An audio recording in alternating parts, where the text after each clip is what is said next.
technology, from fintech to green tech, from automation to AI. Through our commitment to a new and transformational comprehensive strategic partnership and the 2030 roadmap for future UK-India relations, we aim to double trade between our countries by the end of this decade, supporting jobs, businesses and communities in both our countries. This is part and parcel of the UK's ambitious agenda to strengthen our strategic and economic partnership with India as it continues to cement its rightful place as an economic superpower, home to more than 1 billion consumers and one of the world's fastest growing economies. The UK and India have a golden opportunity to forge a new economic partnership as India's economy is set to rapidly grow. Building on our enhanced trade partnership and the continued work of the UK-India Joint Economic and Trade Committee, the JETCO, an India-UK trade deal would supercharge our bilateral economic relationship, setting more businesses free to trade, supporting higher wages, lower prices and more choices in our shops. With the commencement of the first full round of talks this month, it is my great hope that a trade deal between the United Kingdom and India will put us in pole position to recover from the pandemic, to strengthen our mutually beneficial ties, and to grasp the enormous opportunities that lie ahead. Thank you. Thank you, Her Excellency. Now may I invite our Honourable Minister, Shri Piyush Goyal ji, to address the media. Thank you.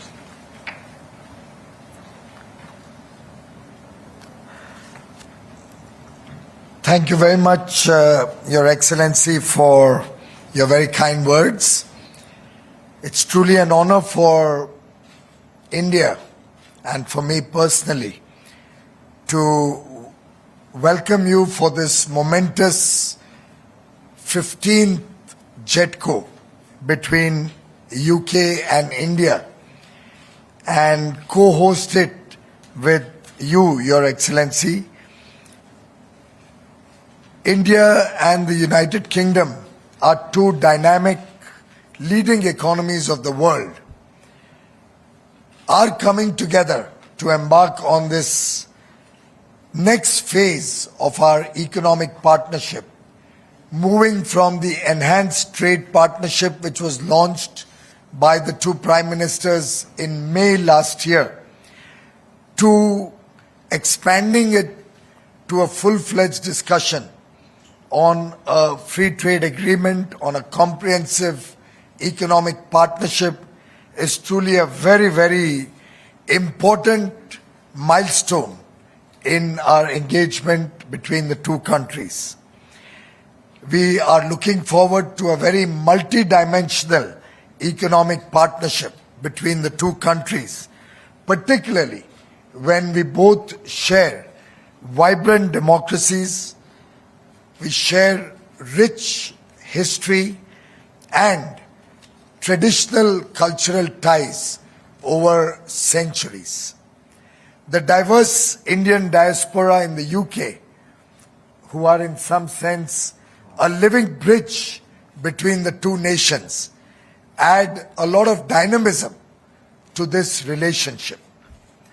Both Prime Ministers, Prime Minister Shri Narendra Modi and Prime Minister Mr. Boris Johnson in May 2021 had announced the India-UK Enhanced Trade Partnership, setting an ambitious target to double bilateral trade by 2030.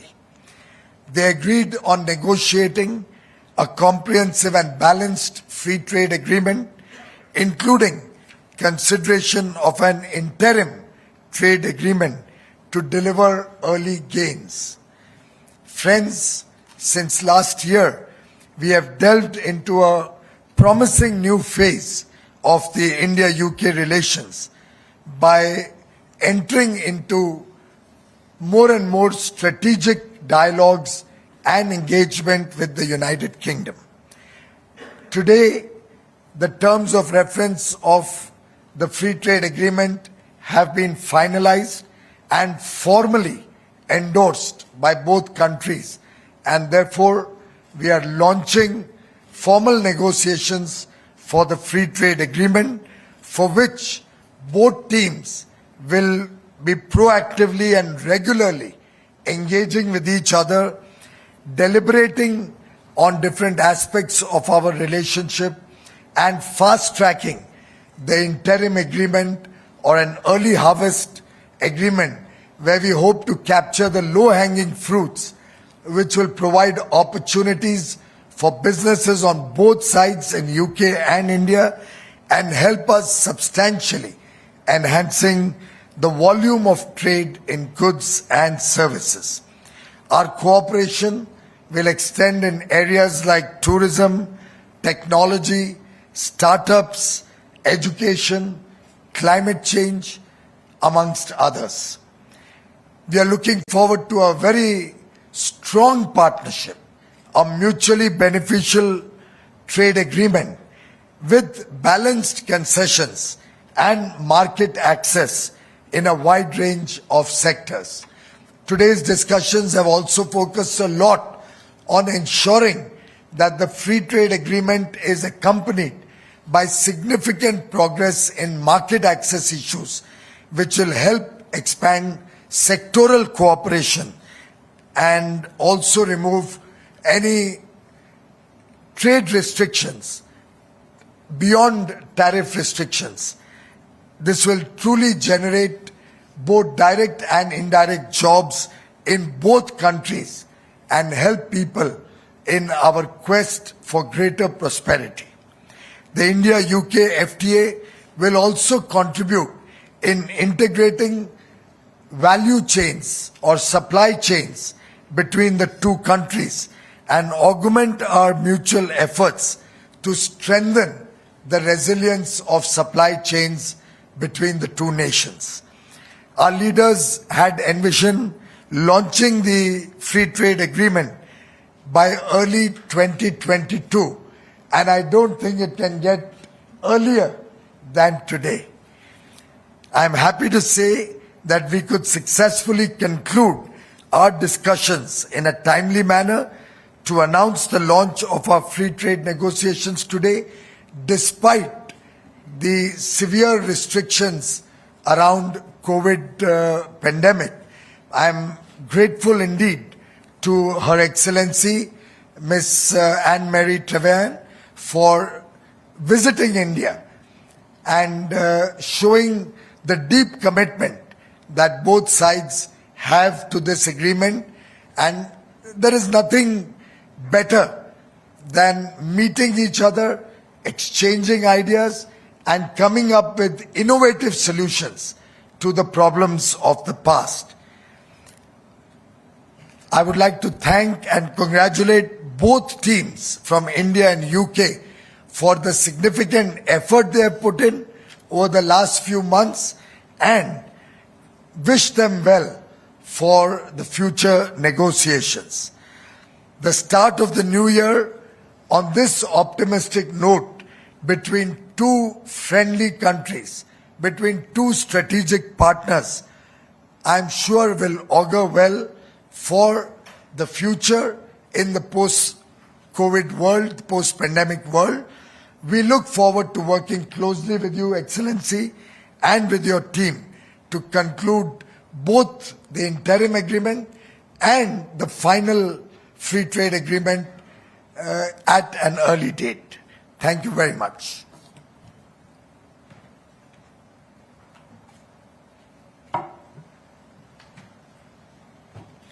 Thank you, sir. Now, I'd like to invite the two chief negotiators from India and UK to exchange the documents of terms of reference of the FTA launch agreement. Yeah. Thank you. Kindly join us on the stage, please.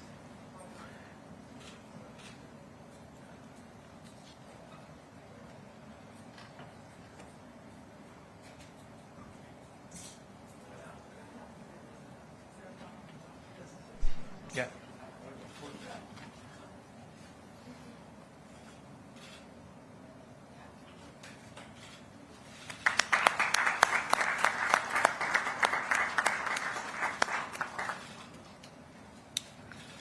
Thank you. Thanks.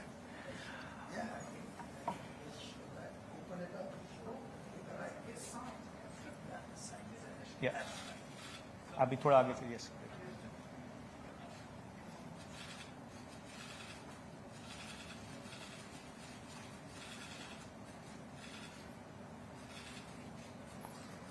Thank you. Thanks.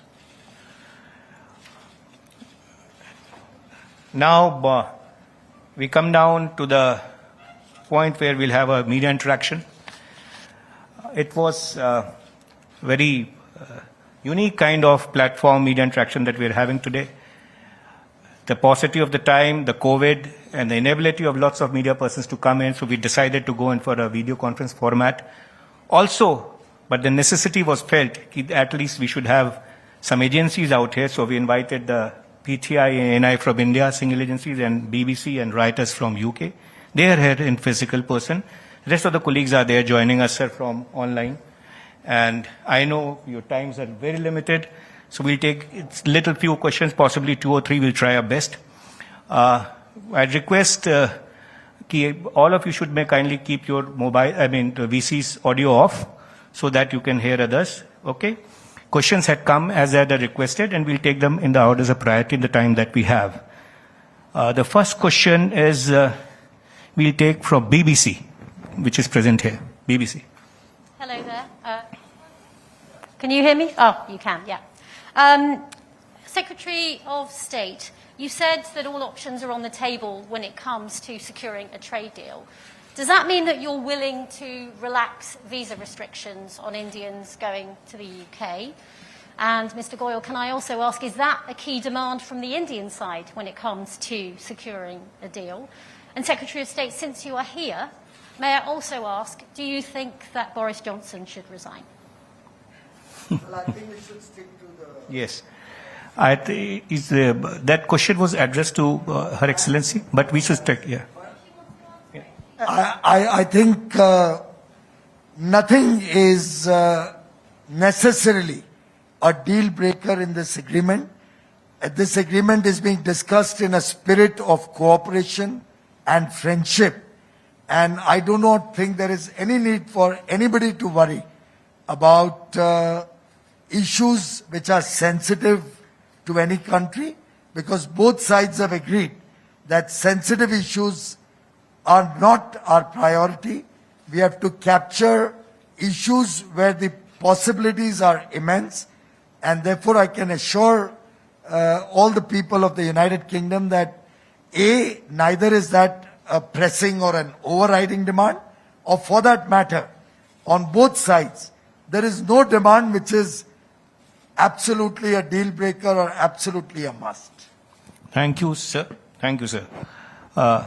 PTI. Shall I just add, we're keen, as the Minister says, to look across the piece, specific questions of visas where other UK departments are involved will of course be part of those discussions.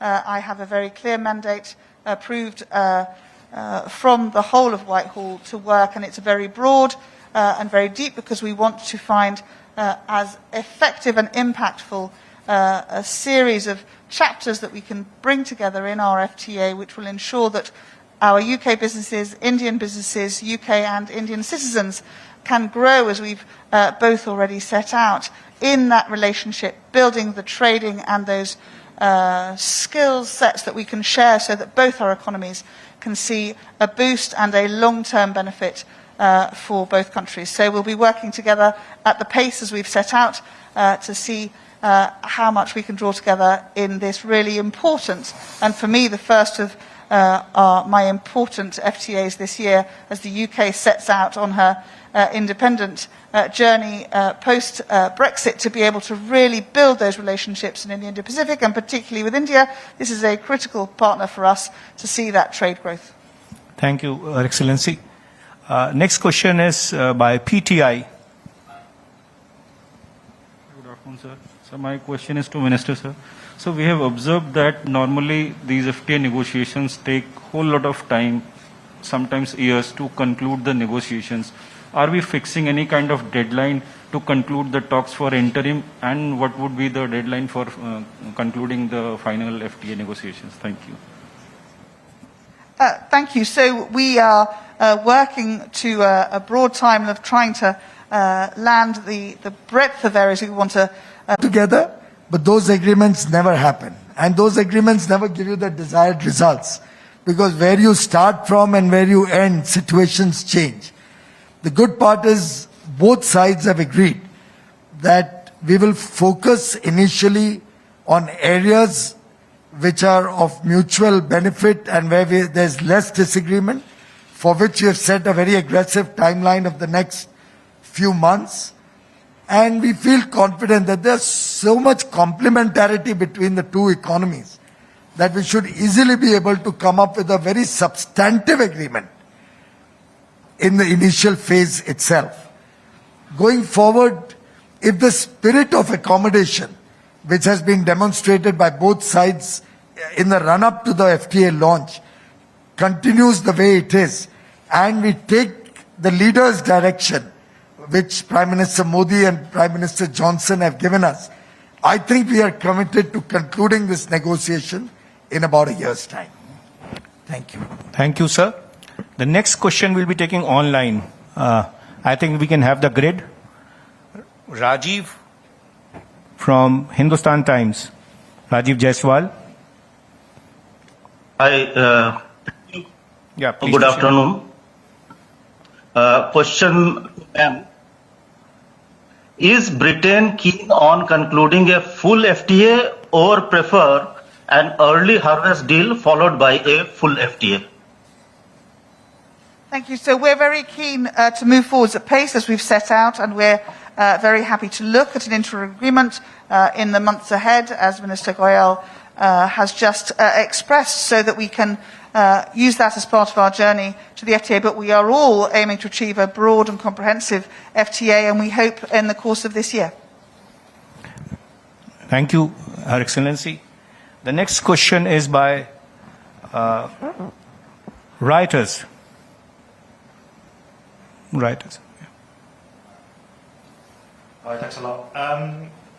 Obviously, you've said, I mean, you aim to conclude this year or within a year. It's a very ambitious target. I mean, how confident are you, given that countries like the EU have been trying to do trade deals with India for over, it's been stalled for over a decade? I mean, why do you think this will be any different for the UK?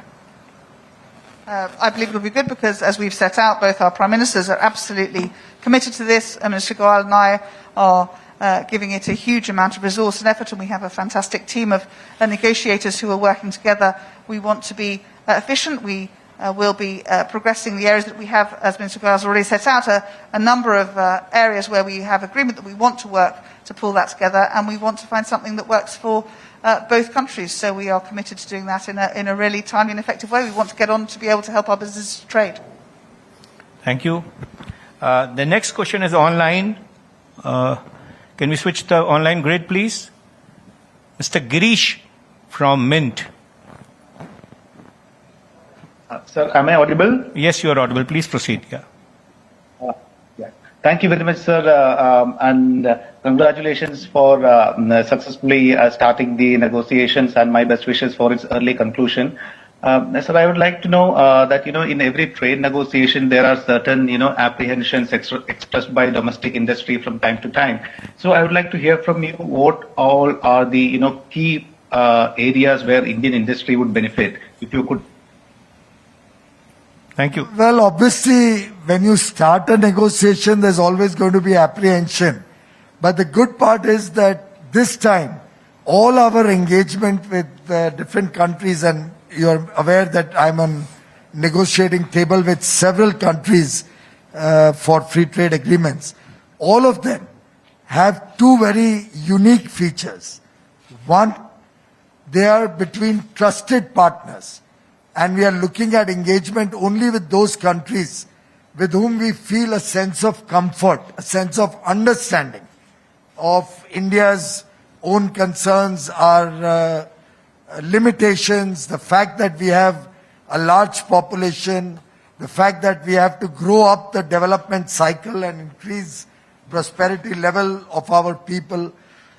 Whichever countries have shown that understanding and that consideration are the ones with whom we are dealing, so it becomes so much easier to get balanced, fair and equitable agreements. Second, and that is why I feel we will make headway very quickly, is the fact that we are not looking at areas which were of very, very sensitive nature to both countries.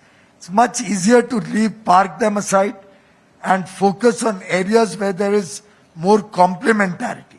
And with the United Kingdom, there's very little where there's an overlap. Almost on every area, we complement each other. So for example, Indian textiles, it's a great large job creating sector in India. Leather, footwear, our marine, all of these are areas where large number of jobs are created in India and which the United Kingdom is even currently importing in a big way from across the world. So without causing any detriment to their local industry, India can look to get a bigger share of the pie.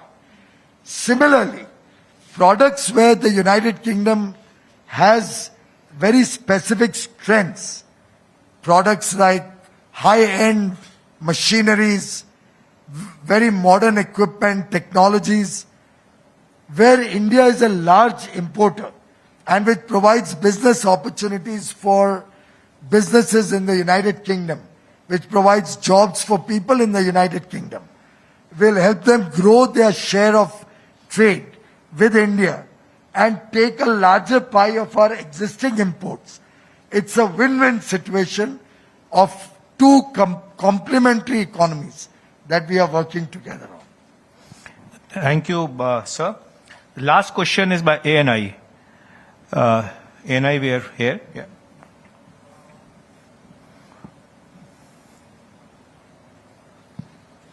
Sir सबसे पहले तो आप दोनों को बहुत बहुत बधाई कि लोहड़ी और मकर संक्रांति के अवसर पे ये शुभ मुहूर्त में बातचीत शुरू हुई है।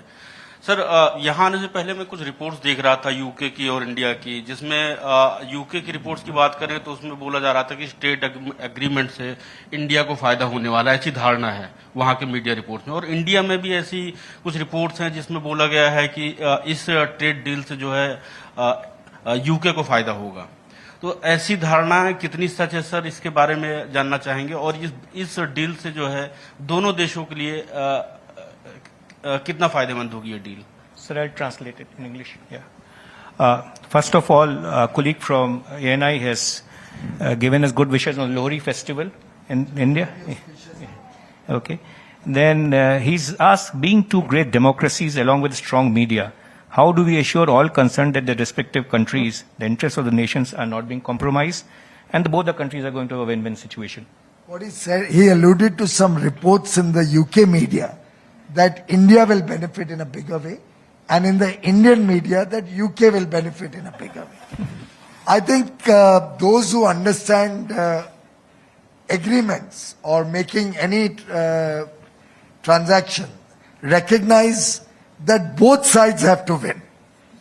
Otherwise, a deal is incomplete.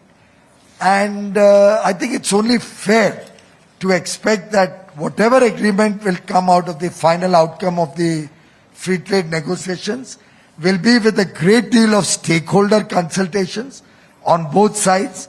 We'll be talking to industry in UK and India. We'll be talking to businesses. We'll be engaging with chambers of commerce, with exporters and importers.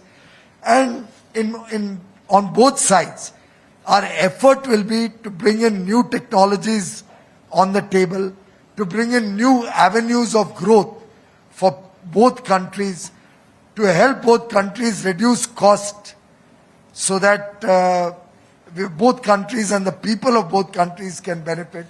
We'll be looking at expanding trade, which will create jobs for both countries and their people.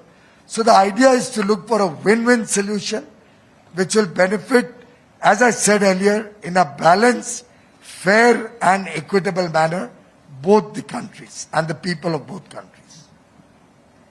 And I think just to add to that, we absolutely will be making sure that all those businesses who have the opportunities to benefit from the trade deal are part of the conversations. We've already had a formal consultation in the UK, and we've got a very strong and continuing conversation that will go on with our businesses, and indeed this will, I know, happen here too. But I would say that the media are a really important part of helping us to share what this is about, explain the opportunities, the growth and trade opportunities, and the mutual benefit that both countries have. They will be different. By definition, we are seeking to grow our specialist skills and help bring those to India. There are many, many aspects of that, and we hope very much that the media will be part of the journey over the course of the year and work and talk to those businesses, those communities, those universities, those skill sets where we want to see that mutual growth, because the media's opportunity to tell the story helps us to make sure that everyone is hearing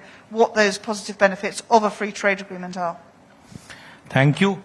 With this, we come to the end of this little but nice briefing, and we'll share a release and statement soon. Thank you for joining us. Thank you, media. Thank you. Thanks.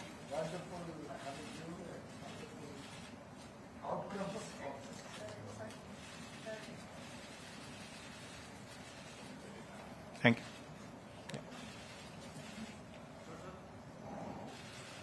We can have a joint namaste, yeah.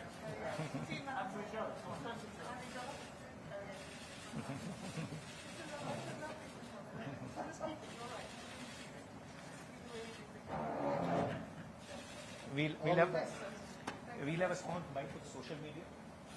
Then just here on it. Yeah.